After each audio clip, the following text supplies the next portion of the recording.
Ничек кенә бу китапларны барсын укып бетерсен икән? Бей, имтиханга әзерләнергә кирәк бит, кызык кына син. Бикүлләр Айгөл Әхмәтвәлиеваның баш куям тезләреңә драмасы буенча спектакльне сәхнәгә куярга ниятләгән. Ялгышлык кылынган җинаятны яшерәм диеп тагын бер кат җибәрелгән хата. Хуҗалык рәисе кеше гомеренә кул күтәрә.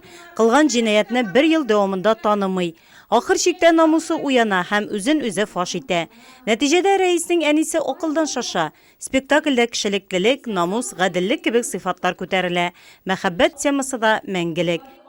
Үзешчән артистларыбыз шактый күп, һәрвакытны бу спектакльне әзерләп ятканда да, инде труппабыз тулы булып торганда да, кешеләр киләбез дип торалар, уйныйбыз дип торалар, һәм инде тамашачыларыбыз да булыр дип ышанып калабыз. Бу спектакльдә 6 кеше катнаша, төрле һөнәр ияләрен сәхнәгә театрны ярату тарткан.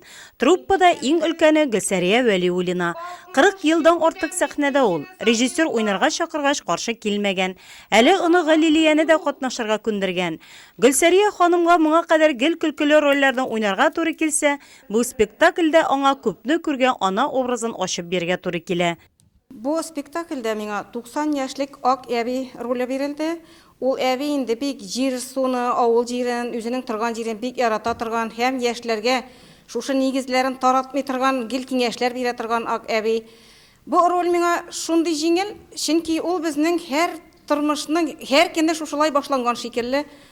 Шуның белән мин әле яшьләрне дә ташламыйк театрны, бергә уйныйк, әле сәхнәдән мин инде 60 яшьтән өлкән булсам да китәсем килми. Яшьләрне үз артымнан ияртәсем килә. Шуның өчен без үзебезнең татар халык театрын ничек кенә булса да саклап калырга һәм анарда яңа образлар, яңа пьесалар, яңа спектакльләр кую өстендә тырышырга тиештер дип уйлыйм.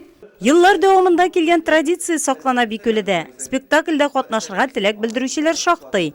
Үсеп килүче буынны сәхнәдә күрүдә сөенечле. Бу спектакльдә миңа Гөлшат исемле кызның образы бирелде. Анарга 16 яшь.